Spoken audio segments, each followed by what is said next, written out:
I've gone through my share. I'm surprised they still had valedictorians. Everybody's super smart. You can't have one person be smarter than the other. It's true.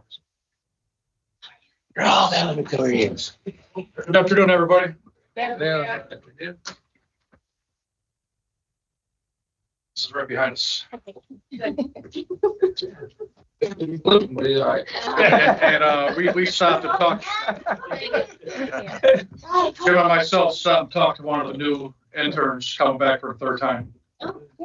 One of our interns here. Awesome. We have a couple interns here. And COD. Yeah. Great. Welcome. We love seeing you here. Hopefully you'll come back when you're an engineer or whatever you're going into.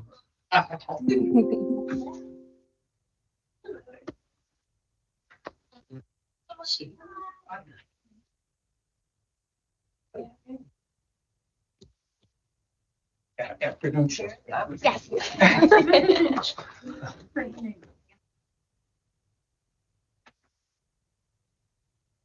That's usually my line for dairy. Yes. All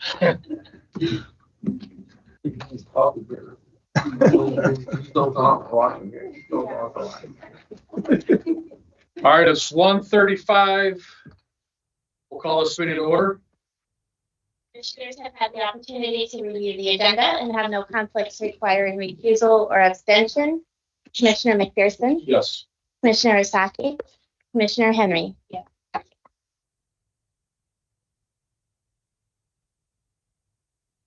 Allegiance to the flag of the United States of America, to the republic for which it stands, one nation, under God, indivisible, with liberty and justice for all.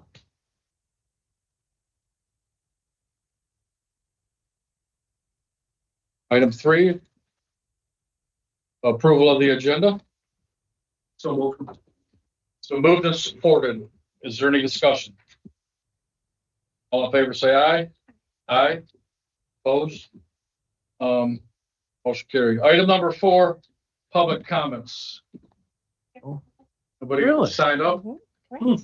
Nobody's calling in? Nope. All right. We have a guest for a couple items down, but Now the interns want to speak? What this means to you and it'll be good. Okay, nice to see everyone. I'd like you to tell us who you are, if you don't mind. Hi, I'm Delsha Ray Tart.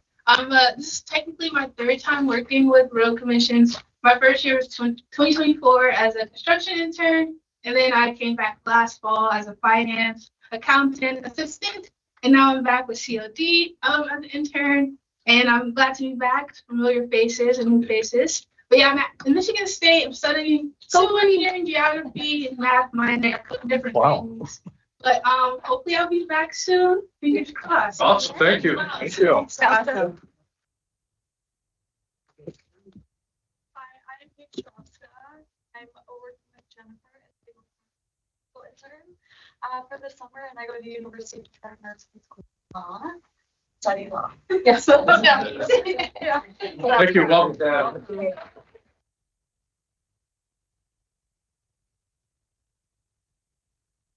And I'd like to commend the road commission. Dennis told us upstairs about the interns that are coming back and some are make their third round, and I guess a couple we hired. So it's a good program that's working. So thank you, everybody that's part of it. It means a lot to us. So.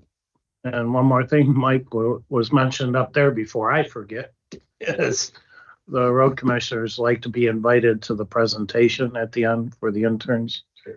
And we'll see if they can make it, but at least we'll get them invited. Okay, that's touched on the PowerPoint. Something they do, we like to see that, so. Thank you. Okay, that's public comments. Item number 5. Minutes of the May 7th, 2026 meeting. motion to approve the minutes as presented. The move is forward. Is there any discussion on the minutes? None being, all in favor, say aye. Aye. Opposed? Carries. Item number 6, disbursements, A and B. Give you a moment to review.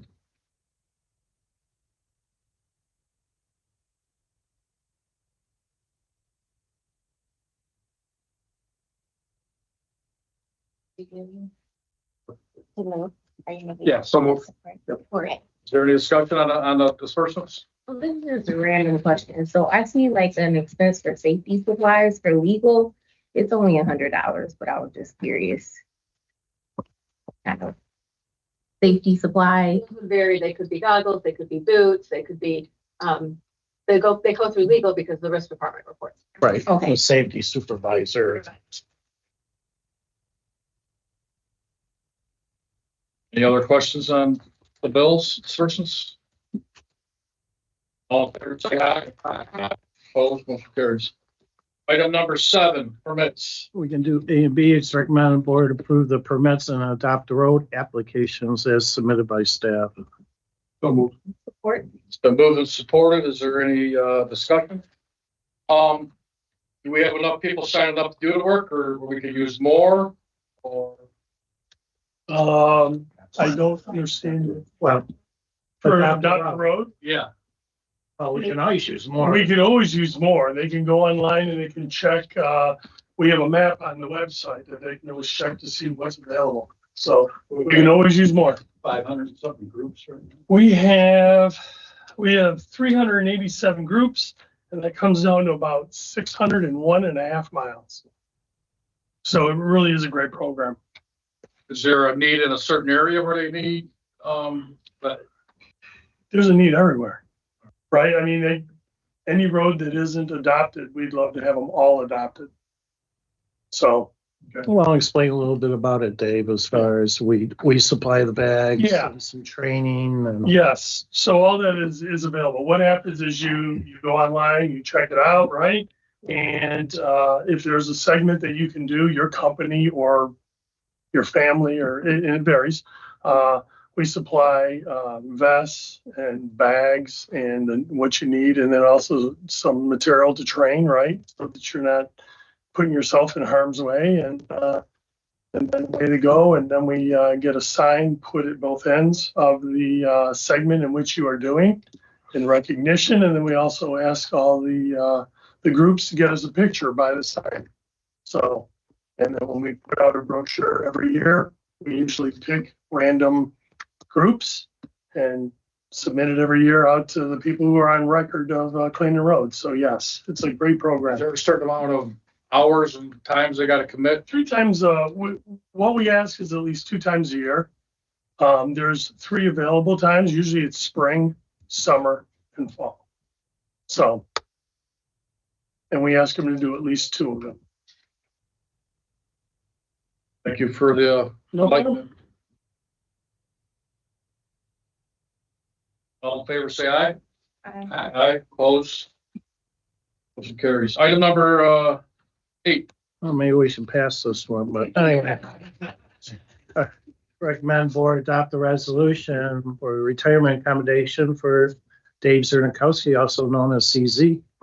For 33 years. And some change. Thank you, Tyler.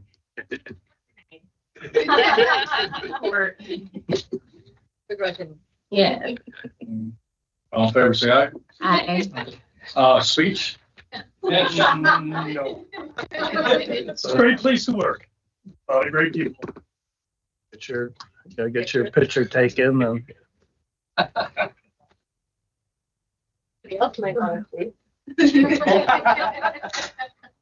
That's right. Jason. Wow. Thank you. It's not the open meeting. Yeah, get up there, Patrice, so, Yeah, we can get your picture in there too. You should probably get in one too, lady. yeah. Go ahead, I'll get the link. It's over here. Some people talk about it.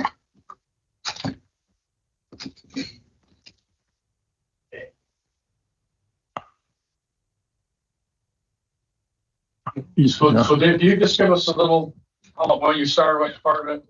Well, I started in engineering upstairs and SID. That was fun.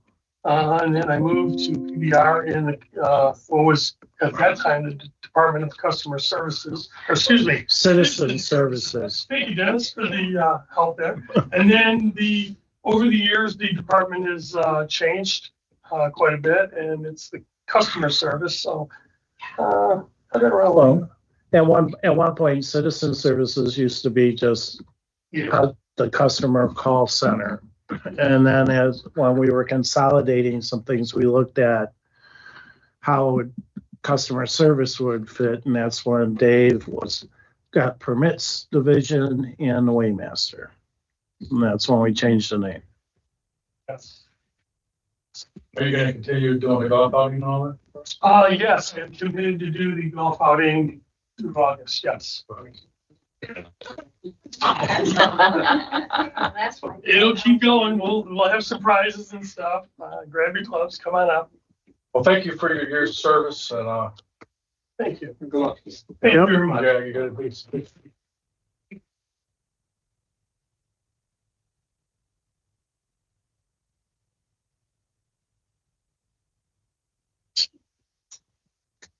you. But when's your last day gonna be? Next Friday. Wow.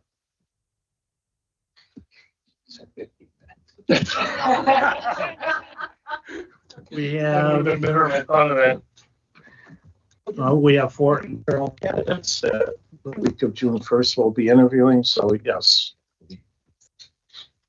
we believe that one, Dave's seat, we can fill internally. I think what you shared with me, Mike, 3 from the outside. Yes. And I think we have better internal fits for it. Item number 9, resolution. Recommend board adopt a resolution establishing a hearing declaration of necessity for June 22nd, Thomas Charbonneau Jr. hearing examiner, and this is for the Keatington Lakeview SAD. Support? It's been moved and supported. Is there any discussion? No discussion? So. And this person, the resident, it wasn't for this? It's not for okay. I was speaking of, Oh, Patricia. Okay. Yeah. I thought we'd have somebody for this one. All in favor, say aye. Aye. Opposed? So if I can interject here with this resolution, this is Keatington SAD where on reconsideration it failed. The petition failed. Invalid. So in talking to the township way that the project can keep going is the township passed a resolution asking you as a board for the interest of safety to continue with the SAD. This is the one where it was, what, 1 or 2 votes short? Yeah, it was about 7 feet short. 7 feet short, but it was. So anyways, just so you know. So that they have to go through the process again, or we're gonna waive it, No. and it's gonna happen? It's moving forward. We'll have the hearing. It's pretty much progressing as it should right now. As we explained to the township, there's only 2 ways that SAD can happen. It can be a citizen initiated petition or a township.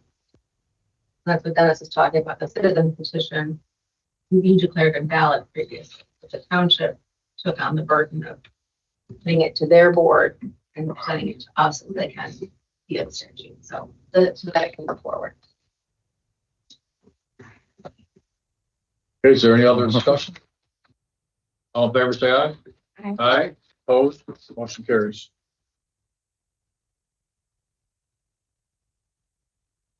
Item number, 10, A, B, C, D, or Yeah, A, B, C, and D. It's recommended board adopt the resolutions and accepting the deeds and easements for recording.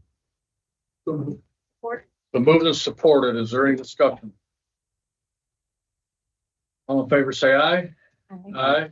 Opposed? None being, motion carries. Item number It's 11. We can do A through E. It's recommended board adopt the resolutions for the road closures listed. The move and support, is there any discussion?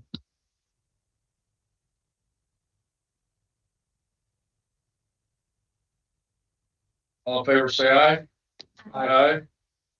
Opposed, none being, motion carries. Item number 12. Recommended board approve the appropriation transfer, and this is additional revenue from MDOT.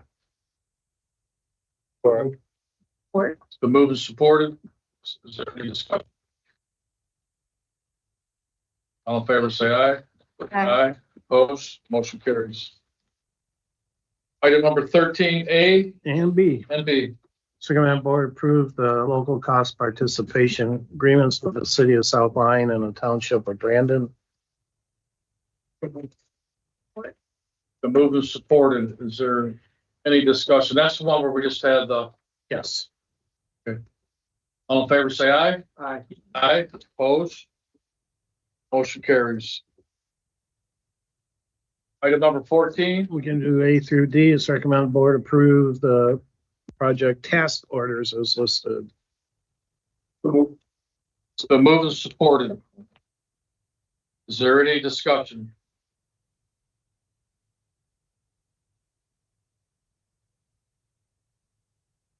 All in favor, say aye. Aye. Opposed, motion carries. Item number 15. We can do A and B. It's recommended board approve the summer maintenance agreements with the city of Auburn Hills and the city of Berkeley. The move is supported. Is there any discussion? All in favor, say aye. Aye. Opposed, motion carries. Item number 16. It's recommended board approve the agreement with OHM for to help us write a grant application. It's been moved and supported. Is there any discussion? I haven't heard of this company. Is this a new? Well, it's Orchard Hills and McClimate or it goes by OHM Advisors. Okay. I used to see it at OHM. Yeah. I'll have to talk to put the agenda together. I'm just curious, is it safe to assume that have they started, I'm sure they couldn't start without having a contract. Is the timeline maybe gonna move a bit? Because I saw one of the items on their timeline. The date has passed already. Yeah, well, and sometimes they will get going even before this is, but they do that on their own. But they'll adjust the times. Any other discussion? All in favor, say aye. Aye. Opposed, motion carries. Item number 17. A, B, and C, recommended board approve the contracts with MDOT for a couple of 12-mile road projects and our Greenfield Road project. The move is supported. Is there any discussion? So we just done work on 12. All this is continued work. Yes. So they'll be shut down for a little bit. So it's done under traffic. Yeah. All right. And when we're done, 12 will be a nice finished corridor. It's been We've been out there. yeah. All in favor, say aye. Aye. Opposed, motion carries. Item number 18. 18A, receive bid for a fuel management system. It's recommended the board award it to Simply Fuel Solutions. The move is supported. Is there any discussion? So what is this? Is this going to be at the main yard or is All this the yards. a computer system or a program or? Yeah, it's it tracks all the fuel use and it's our security system for fuel. So you have to have a chip on your vehicle to fuel up there. It's readers located at the pump. There's also a controller there and it interacts with our financial system. So it tracks all the fuel and it tracks our cost of ownership for the vehicles themselves. So So every gallon's, Yes. accounted for, yes. and with the price of gas now, are we, how much has our cost gone up in the last monthly now or weekly? Double. Well, yeah, it fluctuates, but yeah, it's up a good bit, Yeah, say it lags a little bit. but yeah. We buy the fuel. Right, we don't pay any taxes on it, and it's usually what, over, a little bit over or under It's a little under the Opus. Opus price. So it's a daily price whenever they deliver what that price is on that day. Up and down. Do we have an opportunity to buy more and store it or we just keep a regular? No, we have, our limited storage, like in PBR, we store 20,000 gallons and, it is what it is. The tank's are only so big. We wouldn't want liability for anything more than that. So if we got a shortage of gas, we got 20,000 gallons, how long will that last us? A month, 2 months, 3 months? No, Weeks? couple weeks, maybe. What time of year? Yeah, it depends on the time of year. If it's storm, if it's a winter storm, yeah, less than that, but We can look at that though, right? If we have a plan if that does happen or. I mean, let's say it happened. there's not much we can do. Yeah. Yeah, We have Wex cards, so if there's stations somewhere that still have fuel, we can fuel up there, but if we're out of gas, everyone else is out of gas too. so So everybody's in trouble. yeah, it's Yeah. a major. All right.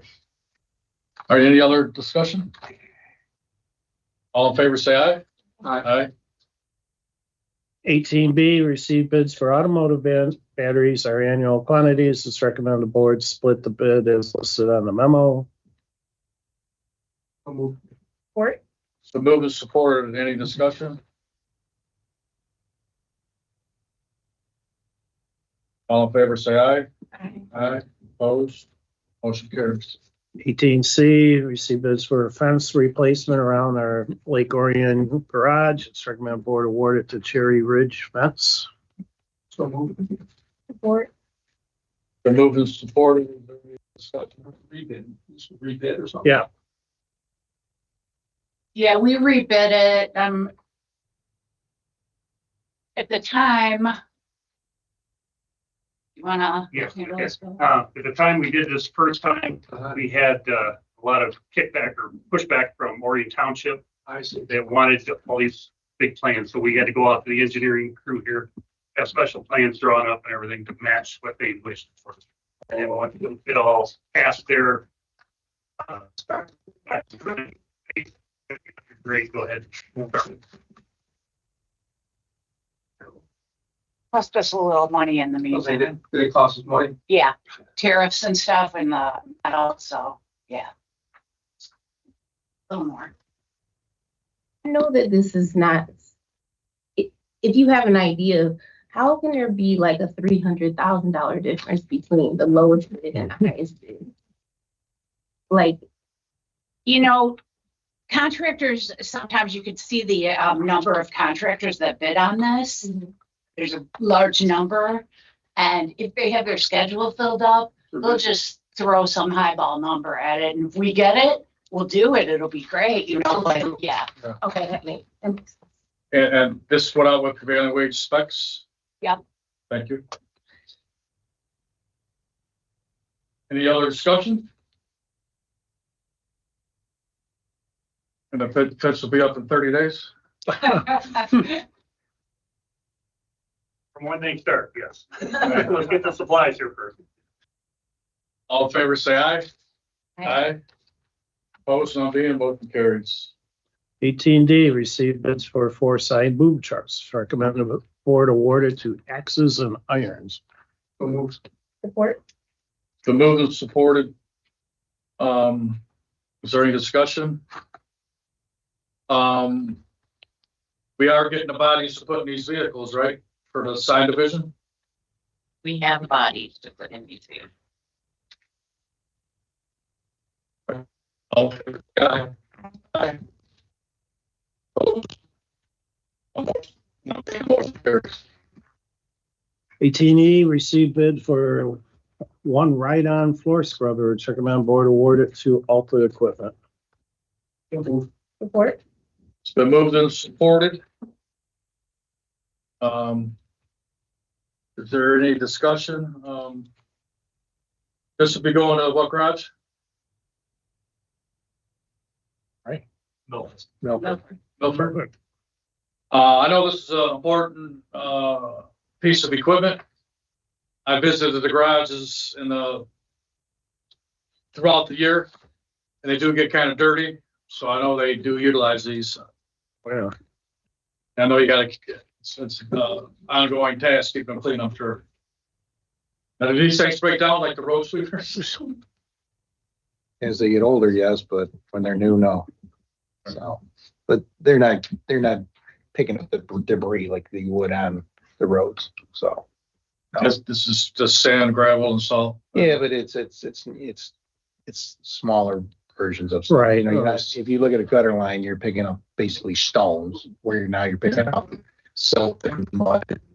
Now with a scheduled cleaning, do they do it whenever they catch up with stuff, or they have a regular? They have a employee there that's a tire man. The outer districts have a tire man / janitor. Okay, And once all the trucks leave, if the floor needs sweeping, then they do it. okay. Do we ever have like a spring clean, or where they have everything spotless, or where somebody walks through, or? I think, yeah, they'll, I mean, we don't have a designated day, but the garages, you know, the employees want clean areas and they'll take time to clean the garages as needed. So yes. yeah. When they have rain days. Right. And when you'll have days, you know, when you're changing seasons, the activities change. So you may not be putting out every employee. So then they'll have 4 or 5 people clean the garage. So. Do we have any, like recognition of the cleanest, safest garage, or? No. Well, we do for the safest garage. We do that, the safety banquet, but not the cleanest garage. We haven't done that. Man, or something like that. I don't know. Maybe I'm using the wrong word, but what do you know? Housekeeping, I guess you call it, right? But everybody should do it as they work, as part of safety. Right. They're all inspected every year and we get any violations and we take care of those. And Well, we do internal safety checks. Yes. yes. Yeah. I know where in my environment, I have like 80 shops, and they have like a spring or some kind of cleanup day, whatever. But that's when the insurance guy comes in probably and checks everything out, does a walkthrough, accreditation stuff. All right. Any other discussion? All in favor, say aye. Aye. Opposed, motion carries. It's item 19 is recommend board approve the traffic control order. Support. It's been moved and supported. Is there any discussion? Who pays for the signs? We do. Okay. Any other discussion? All in favor, say aye. Aye. Opposed, motion carries. Item number 20. 20 A and B is recommend board refer the litigation to staff or to the legal department. Been moved and supported. Is there any discussion? Monica James, is that assigned to a judge yet? Or 48? Yeah, David Stevens. Staying there or is it going? So it would stay there. Yeah. We're working on motion to do that. Our internal working on motion to dismiss, yes. Oh, you are? Very good. Any other discussion on the litigation? All in favor, say aye. Aye. Opposed? None being, motion carries. Item number 22. 21. 21, I'm sorry. I get to hear from Jennifer. Well, I'm standing between everybody and Kate for CZ, so I don't know, I might have to be really short. So my apologies. Good afternoon, commissioners, colleagues in the room, colleagues online. I'm Jennifer Henderson, the General Counsel of the Road Commission. So I'm happy to be here today to talk about my department, which, sorry, Mr. Harris, but I think my department is the best in the agency. I did not forget your words in that regard. Danielle was a hard act to follow. She got really good. Thank you, Shannon, for bringing it today. You can go to the next slide, please. Thank you, ma'am. So just to give you a sense of what I will be speaking about today, I will go over who is in our legal and risk management teams, what they do, and then just a little bit of an overview of county road law, some insurance and risk management issues, the liability that we talk about. We throw that L word around quite a bit in this room, but just so that you have some understanding and context as to that, and then some of the issues under county road law with respect to purchasing, because that issue does come up as well often. Thank you, ma'am. So the legal and the risk department really is made up of two sides of the house. The legal department, I'm the head of the entire department as the general counsel. I've been with the Road Commission about 7 years now, and I have an incredible staff. Matt Wilson, I inherited, meaning that he was here when I got here. He's actually the longest serving member of our team. So he's been with us for 19 years, actually started at PBR. So similar to other people's experiences, starting at a different building and making their way down here to BH. So that was when actually there was a specific attorney assigned to the right-of-way division. That right-of-way division is now here and part of engineering, and no longer has an attorney specifically assigned to it. That workflow just comes up to our department in our office. So Jennifer Barker is our assistant general counsel. She joined us about a year ago, but was an intern with us in 2021. So another example of where we've hired an intern to come work for us full time. A little bit of a lag time, obviously, between her internship and her onboarding. So she was a research attorney for the Court of Appeals and worked for Lakeshore Legal Aid doing a lot of their property issues before she came on board to replace Janelle Alvarado, who left for private practice. So both Matt and Jennifer have a specific paralegal assigned to them. Jeff Flowers is our litigation paralegal, so she does the workflow through Matt. She's celebrated her 4-year anniversary earlier this year. Michelle Case is our transactional paralegal. She's been with us 5 years, and so she works with Jennifer to do the transactional work, contracts, FOIAs, abandonment, things of that nature. On the risk management side of our house, Drew Dunsky, who you've already met, he was actually one of the first people to do a presentation for you with respect to our insurance portfolio. Drew celebrated his 15-year anniversary earlier this year. So we're happy to have his expertise in the insurance world and the risk space. Our safety supervisor, safety program coordinator, Don Shaw, reports to him. The three of us, have a lot of eyes on. They're in the field a lot more, obviously, than I am. I'm really just getting information, being a conduit for communication. I have Don and Drew in that space. Very close in time. Don's been with the agency. It'll be 19 years in November, so he's a number of months behind Matt in terms of longevity. But what I really love about Don's perspective is that he's held a lot of different jobs throughout the agency.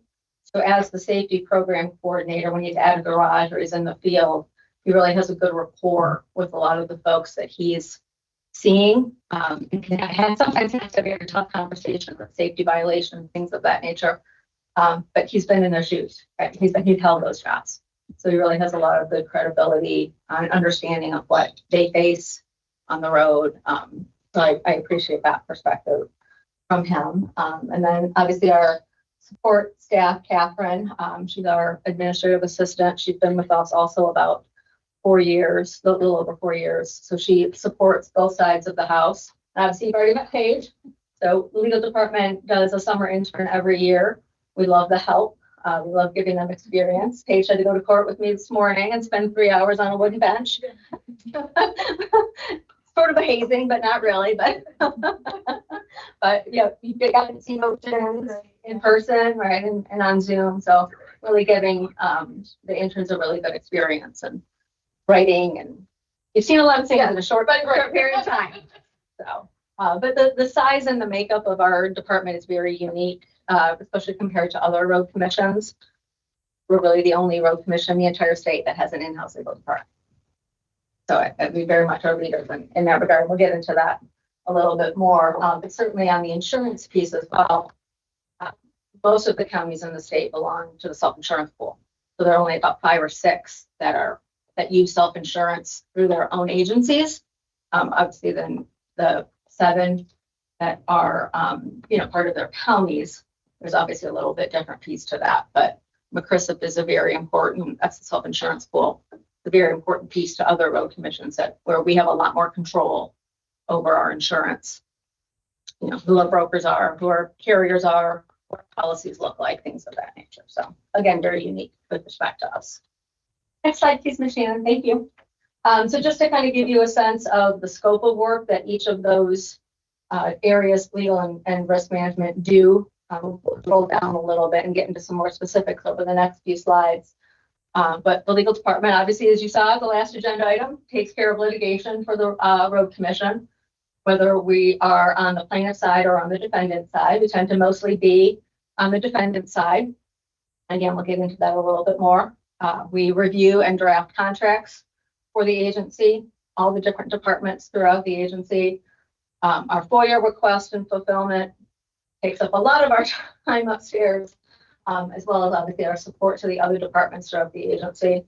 Obviously tons and tons more, again, that we'll get into more specifics about as we go through the rest of the slides.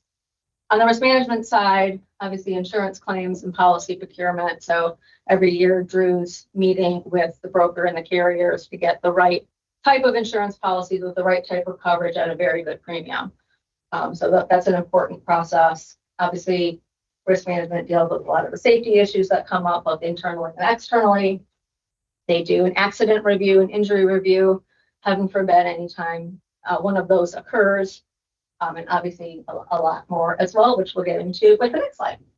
So because safety is first in our minds and in our hearts and is in our priorities, I wanted to address that one first. It is our number one priority and touches everything that we do. So certainly our risk management team works with the equipment trainers out at PBR to coordinate safety training, both on an onboarding basis and on a continual basis. Very important part of what they do. And Commissioner Henry, you asked a question about like safety gear and those expenses. So those come through us. We have a shoe program. So they like the trucks will go out like a mobile shoe mobile. It literally goes out and they can walk up to the truck and buy shoes. And then there's a process for which we pay for half and they pay for half, and the money comes out of their checks. Same thing with safety goggles, other PPE that we deal with. Sometimes there's gloves, like working with Mary's department on having certain types of gloves in inventory for different type of work.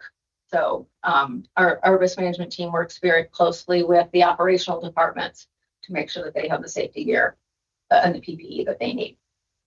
Like I said, we do obviously accident and injury review. So one of Don's tasks as the safety supervisor is if there's an accident, obviously there's a response that happens. A lot of times it's out in the field, physically responding to the accident, and then there's paperwork that has to be done. And we make a determination internally after review about whether an accident is preventable or not preventable. And then obviously there can be discussions that need to be had. If it's a preventable accident, we want to make sure that the appropriate training is done and things of that nature. So Don and Drew are certainly vital pieces to our team in terms of having eyes and ears out in the field. Very important that we do that. And like what happened last July 23rd, right? That was a very tough day for all of us. And Don was on the scene, and it was the first fatality he'd ever responded to. Very tough day. But working with my OSHA, all of the things that come with the accident and injury review process. We do a claims review meetings quarterly. So Drew, myself, Matt, and our team meet with our insurance folks and our third-party administrator, Mackinac administrators, to make sure that anything that's litigated, not litigated, claims have been made, all boxes have been checked, appropriate reserves for insurance, things of that nature. So we do that quarterly. There's a lot of overlap, obviously, with litigation and the insurance claims. So we have to make sure that all of those boxes are checked and everything's covered. Next slide, please. Thank you. And as Dennis mentioned, some of the other things that our risk management team does, the safety banquet in October, a very important evening for all of us to celebrate our safe workers and our safe drivers. It's a great night for everybody. I refer to our risk management team as our compliance work center, right there, making sure we're compliant with MIOSHA and at all the locations, and work with on his team and Mary and everybody to make sure we got everything taken care of. One of the things that the risk management team introduced last year was the electronic injury report form. So instead of getting a fax, we do actually still get faxes, which is very strange, but a lot easier when the teams are in the field from their phone or from their tablet. They can do an injury report when it's happening, or when the dust is settled, but closer in time than having to go back to the garage or go back to an office and fill out the paper. Way better if they can do it from something that's right in their hand.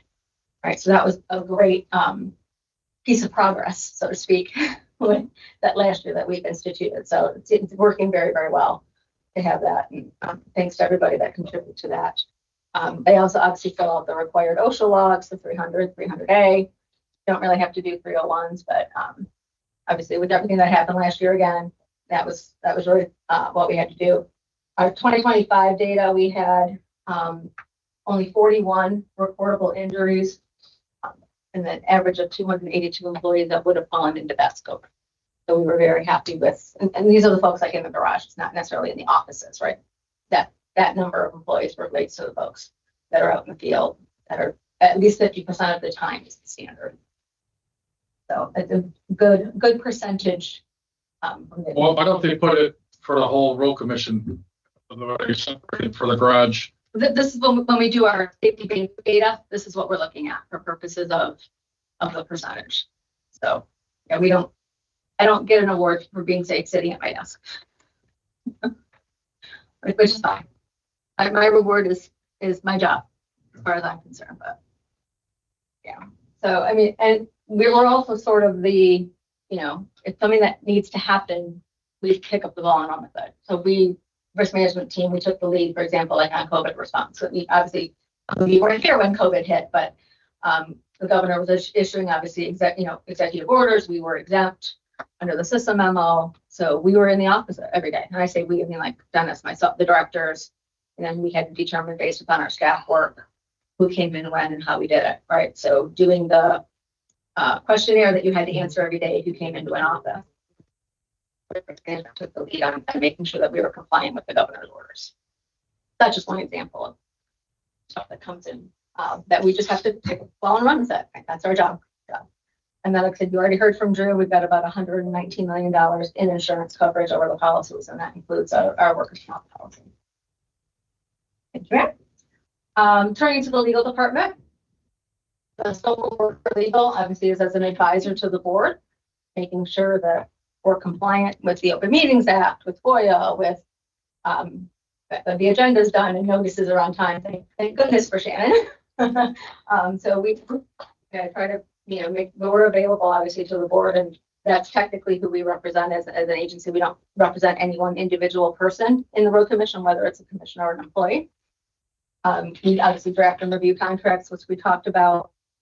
One of the things that I think is really important for us to recognize is that given the unique nature of our work and really the technical nature of our work, because we work here and we talk to everybody every day and we get to know, it saves so much time and money than having to explain that to outside counsel when we're writing a contract or when we're, expensive enough if we have to do an external lawsuit, which we'll talk about in a hot minute, but because we're in that space every day, doing a contract is a lot easier. There's efficiency there. We're saving time, we're saving money. And we do a lot of them upstairs. We do a lot of content, but it really helps have an efficient workflow, and we're not the black hole of the agency. So I'm really appreciative of that. We do a lot of different types of contracts. You see a lot of them on the agenda, right? So MDOT contracts, internal CBT contracts, so with the cities, the villages, the townships, signal agreements. We work with Danielle's department a lot on that. Purchase orders, we're working with Mary's team. So vendor contracts, IT will send over a contract and say, hey, can you take a look at this? Obviously, Microsoft's not going to change their terms, but we have to do our best to make sure that it's a contract we can live with in terms of what it does. So we try to keep the workflow going on that, because it certainly is constant. So Jennifer and Michelle do a great job on that. And then Matt and Georgette take on the litigation side, like the defending the road commission in litigation. It's mostly a defense. Sometimes it's the plaintiff, but, and those can be, somebody suing us because they were injured, whether it was a car accident, whether they're alleging a highway defect, whether it's a property issue like the one you saw today with Independence Township, like revising the plat. There's a statute that requires us to be named. It's called the Land Division Act. We have to be named because of the road commission, but we may not always have a vested interest in the outcome on some of the property stuff. The one that you have today, we want to be involved because our road goes through a park at plat. So we want to make sure with the right of way that we have everything we need. Just kind of keep our eyes and ears on that particular litigation. We manage outside counsel when outside counsel is assigned to a case. So basically what happens when we get sued, the lawsuit is served or comes to our office, Matt and I will sit down and review it and sort of triage it. What kind of case is it? Is it a highway defect case, meaning did somebody get hurt because they hit a pothole, allegedly, right? Is it our road, first of all? Did we get the statutory notice that is required? Is it in the roadway? Like we just won a case 2 weeks ago, I think where you started, because the beehive, like the sewer, the raised sewer was actually outside of the travel portion of the roadbed. Well, that means we don't have liability. It can be right next to our road. But we argued, one, we didn't get notice, and two, outside of the travel portion. So being able to identify the appropriate defenses and the issues that are in the case really at the outset helps us to figure out, is this something we're handling or is this something that's going to go out? Because again, we have sort of the unique knowledge about county road law and what that means, and can rattle and geek everybody out and bore everybody to death about all the cases and things like that. But where you have something like an auto injury case that has a lot of medical records, that's going to be a little more complex. Those are the things we're going to send out, because we're going to have to do depositions of doctors and people that have significant injuries, and there's going to be tons of medical records to sift through. We may not have the bandwidth or the expertise to do that, and we want to put the road commission obviously in the best position possible to mitigate any risk or liability. So we make an assessment when we get the case. What are the issues? What are the defenses? What are any unique aspects to the case? And what does that mean for whether we're going to handle it internally or send it out? Most auto cases we tend to send out. And this shift is really probably about 7 years old. My predecessors literally sent everything out. I made a decision, being a litigator myself and seeing the talent that I had in my office. I made an executive decision when I came in to say, well, that's just silly. We've got people here and this is public money. We're going to do it in-house where we can. So we set up that sort of triage system to be able to make those determinations. So it's worked out very, very well for us. We probably save on average about $30,000 a year. My outside counsel budget's only about 60 grand. So I have to be very cognizant of when we send out. But like, for example, when the 4T litigate, the Detroit garage, when we sued the insurance company because they didn't want to cover us on what was clearly a coverable claim. We sent that out because of the complexity of the claim. We spent about 100 grand on that luckily over 2 fiscal years. So it didn't hurt my budget, but we got money. We wanted because we were correct and that the insurance company should have paid the claim. So we have to make those kinds of decisions. So those are important pieces to our review and our work. Do they have to pay our legal fees too since we won? In that case, no, we ask for them, but only in very specific cases do judges award them. Okay. Some statutes, depending on the type of claim, say shall, and some they just give the judges the authority. Yes, sir. There's a car accident and somebody takes out a traffic signal and they have insurance. Do we go after, and how should we sub that out? Well, it's a combination of both. So Howard & Howard is our subrogation firm. So that type of matter is called a subrogation matter. So we do sub that out. So when you see on your expense reports of legal bill for Howard and Howard, that's for the subrogation matters. But we work with them. Sometimes if it's a small enough claim, it may not get to that point to answer your question. But most of the time, Howard and Howard are handling it, but we get more money back than we spend, which is the most important number. I know MDOT goes through a lot of those too, and they probably use the same firm, or can we do that in-house, or we don't have staff, or Like for repair, or somebody takes out a traffic light or hits a few signs and it costs us $5,000 to replace it? right? So we'll do it internally in terms of the replacement, like replacing a sign. And then there's a sheet that details the materials that we use, the label. Yeah. And so that becomes essentially part of the lawsuit and part of the recovery But we don't do that in-house. We send that out to Howard and Howard. for the legal piece, correct?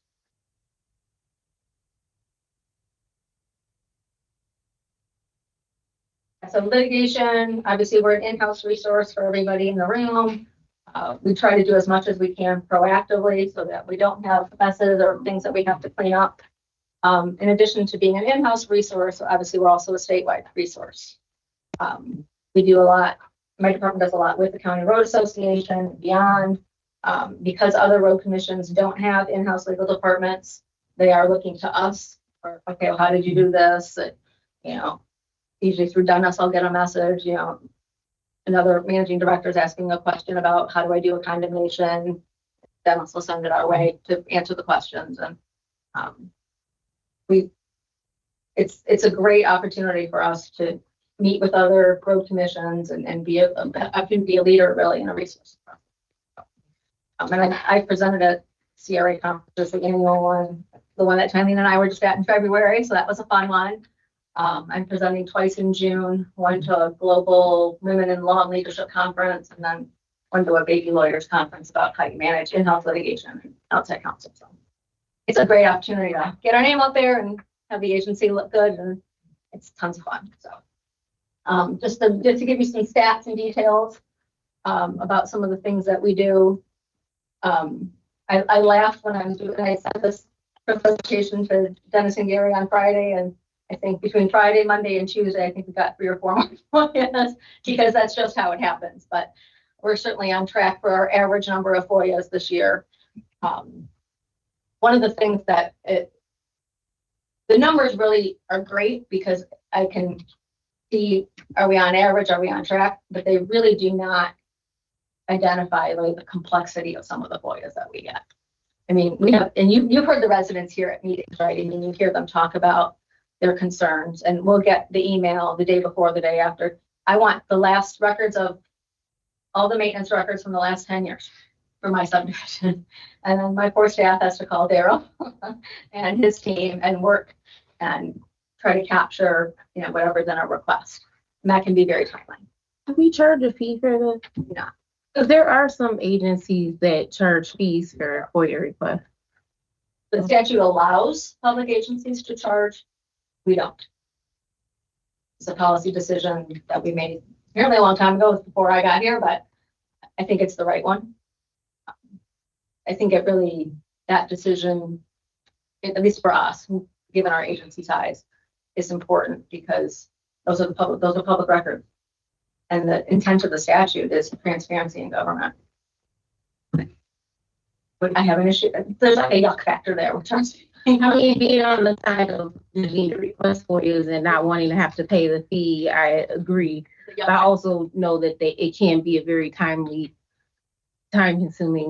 process. So it's incredibly time consuming. It also helps to ensure we have good relationships with the media by not charging them for any FOIAs and working with them.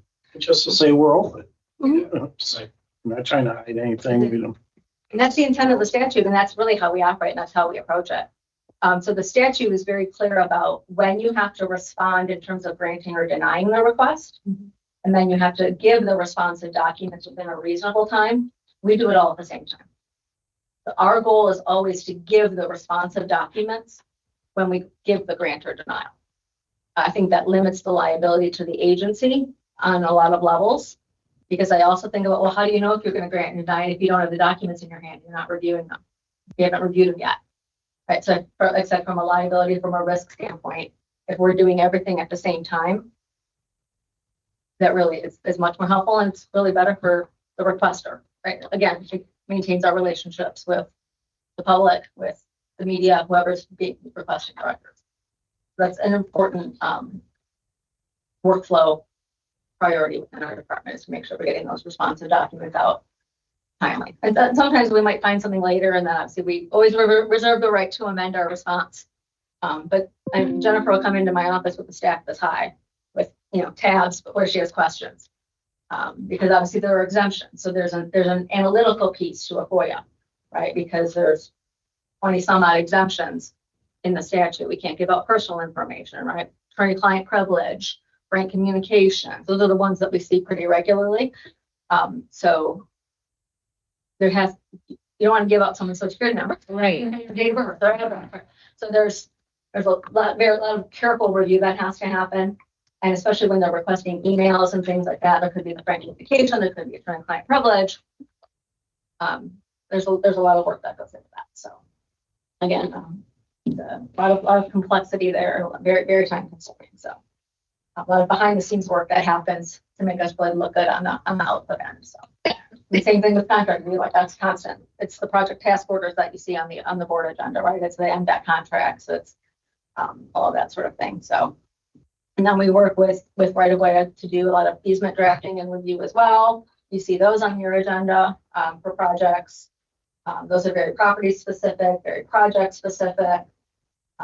So they can vary from, a 10-foot temporary easement that we're working on right now for traffic light removal to, a total take, or, a very large permanent easement. So there's filings and things that have to happen and follow up. So, and obviously the litigation, which we've already talked about, the majority of them we handle in-house. You get an annual litigation report that details those cases. It tells you who's handling that. So whether it's internal or external. So we've got 10 cases open right now, but 2 of them are condemnation. So, those are going to be longer cases, both in terms of time and in terms of cost, in terms of complexity. Those are going to be handled by outside counsel. Our abandonment proceedings, the number of those sort of ebb and flow. We're on the low end right now, but like litigation, it can take a lot of time. And we'll get into that a little bit more. But we do permit and right-of-way issues. So, but same thing with litigation, just like FOIA. The numbers are great, but they don't really identify or talk about the complexity. But that's why we have the annual report that we give to you. So, just very briefly, just a little introduction to county road law. So this is, you understand the world that we live in terms of the legal department. This is really the source of your power as a board. It's also the source of your limitations as a board. County road law talks about what you can and can't do, which is very important. So it governs your activity, governs the agency's activities, what we as an agency can and can't do. It's a very unique area of the law. Have you talked about road commission or county road law in law school, Paige? No, you have. It's not really taught in law school. I think I had one lecture on it in torts class at some point, but yes, you don't take a class on county road law in law school. It's something you learn. And you can take pieces of the law that you learn, like property law and contract law, and apply it, but this is a very unique area of the law, which is part of what I like. Go to the next one. Thank you. So this is sort of the visual of how I look at the county road law is really the sort of the gateway or the lens through which we're looking at all of the other pieces of the law that touch our work. So obviously standing right now, we're dealing with the Open Meetings Act, right? Making sure that we're in compliance with that. These are just some of the ones that we deal with. By no means an exclusive list, just some of the ones we deal with most frequently: motor vehicle code, governmental immunity, condemnation, FOIA, special assessments, HERA, Public Employee Relations Act. So we'll talk about just some of the specifics of these as we finish up. So condemnation, you've seen some agenda items with respect to that, something that you have to authorize. There's specific in county road law, you're specifically authorized to do it. This is one of those things that has to be very, very strictly followed in terms of process and in terms of content. The Condemnation Act is very owner friendly. So we always want to make sure that we're doing everything right in the sense that we don't want to have to start over. It's very time consuming. It's very costly. And this is one of those statutes where there are attorney fees, to your question earlier. And that's part of why they can be very costly, expert witness fees. So because we're the condemning agency, the statute requires that we pay a third of the attorney fees for the other side, regardless of outcome, essentially. Expert witness fees, things of that nature. So, and then interest for the statute too. So we always like it when the EJC is accepted by an owner, because then we don't have to go through the condemnation process.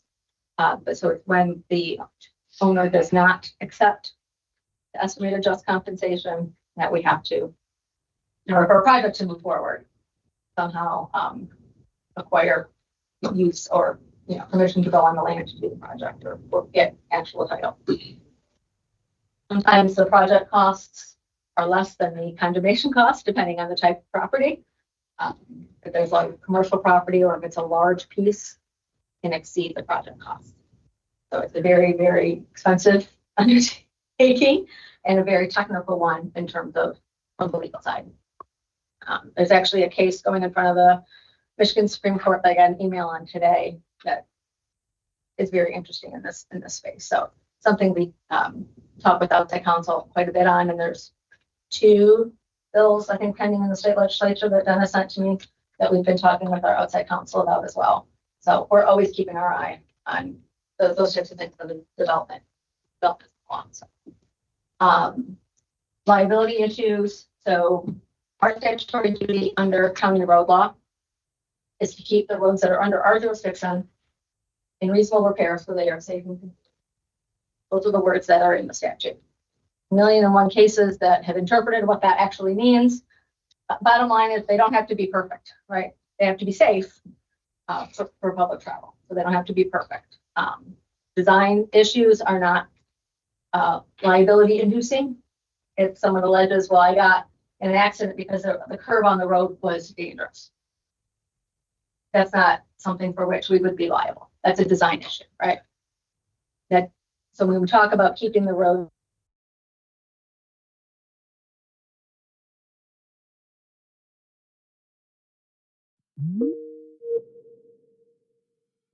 that they do on the preventative side so that we're meeting our statutory duty. Next one, Jim. So when we talk about governmental immunity, when we talk about that statutory duty, if we were served with a lawsuit by someone alleging that we breached that duty, that we didn't do it right, they would be alleging an exception to governmental immunity. And usually if they're going to allege a highway defect, right, that we didn't keep the road safe, that we didn't keep it in reasonable repair. And so that's one of the 6 governmental immunity exceptions. And that's where that analysis comes in if we get served with a lawsuit, because we've got to see if the allegation is correct in terms of governmental immunity and its exceptions. Did they provide us with the required statutory notice? Did the notice itself contain what statute requires it to contain?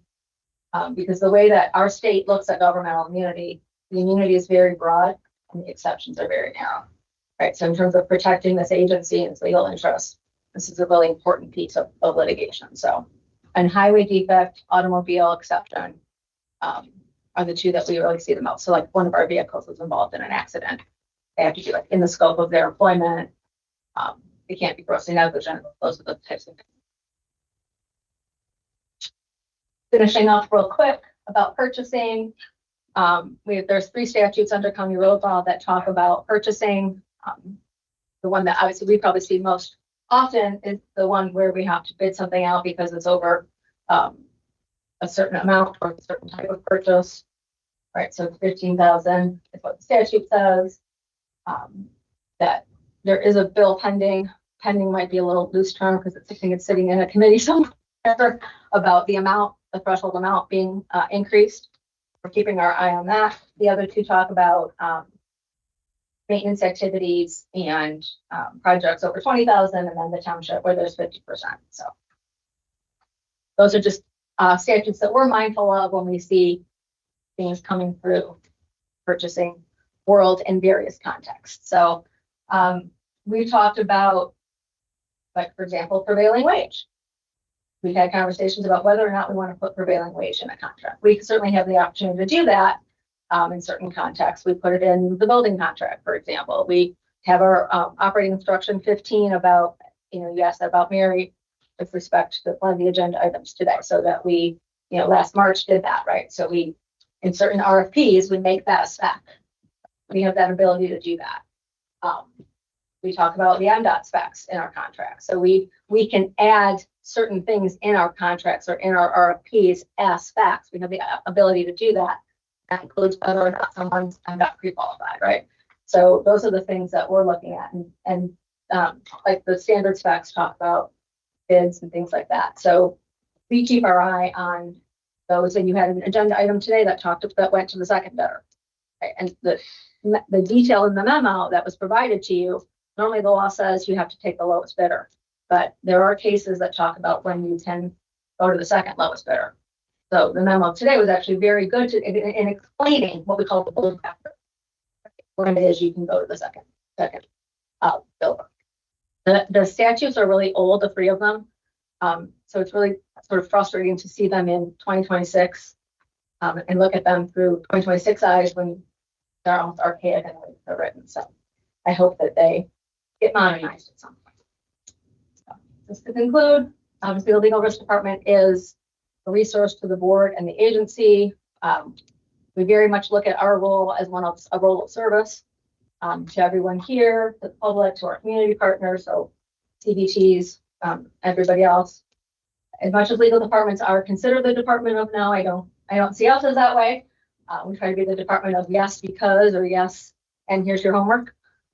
Here's what I need you to do if you want this to be what we're going to do. So again, very happy to have the staff that I have and happy to be the leaders that we are in the RA world and in the state. And then happy to take any questions. Yes, sir.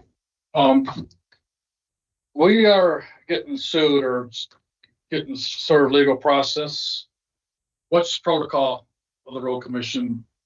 Like if you personally were served? No, if somebody comes here to serve a garnishment, an employee, I've seen organizations not disclose on a garnishment like the city of Detroit. And they had to pay out 10, 20 grand because somebody dropped the ball. What is our protocol here when the garnishment comes for an employee for wages? Those go up to my office, right? So sometimes they come through the mail, sometimes they're personally served.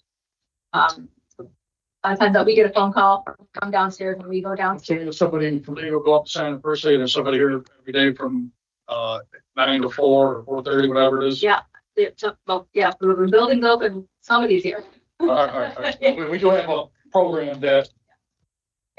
Jake and Janet and Katie are all pretty well trained, even if it's not even just a garnishment, really anything. Like with a process server standing in our lobby, they know to call one of us. Somebody from legal comes down. Yeah.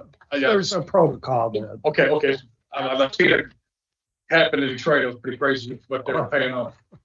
Yeah, no, we accept for the board road commission for Oakland County with an individual employee.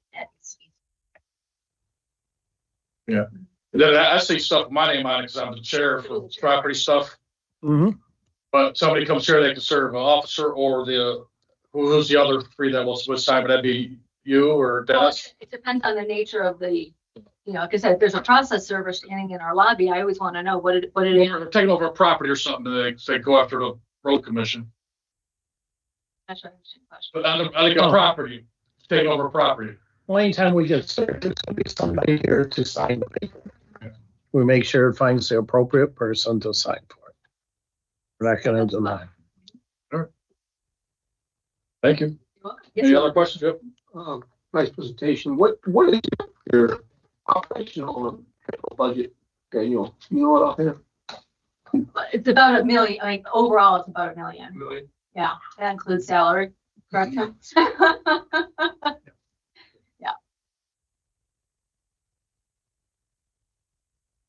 Do you have enough staff in your department? Or are you shorthanded or? I would love more safety supervisors. I think for an agency our size, we could use at least one more safety supervisor. And Gary posed the question to us with when the new legislation was passed in terms of road funding, what we would want. I would, there's a couple, Wages. I'm sorry? What is the average wage of that? I have to go back and look at the compensation study that we did, and then the refresh. Maybe probably a little bit more than that. But just from an infrastructure standpoint, but given the importance of that role, there'd be some additional things that we want in place before we brought that person on. Well, the biggest issue, deny the elephant in the room, is we don't have space. We're busting at the seams here. People are asking for additional employees. We have nowhere to put them. And the same thing at Waterford. And John's in the field a lot, and he's visiting the garages, which is great. They could share an office, I guess, but I also don't want to put equipment trainers out of and equipment trainers serve a very important role, and it doesn't make sense for people to be sharing offices when, that just doesn't make any sense to me, but it's too important. Now, like I said, there are a lot of other things that would need to be in place, including space before we could do any of that. Well, I don't want to knee-jerk reaction to that at all. Thank you. That was a nice layout you did. Yep.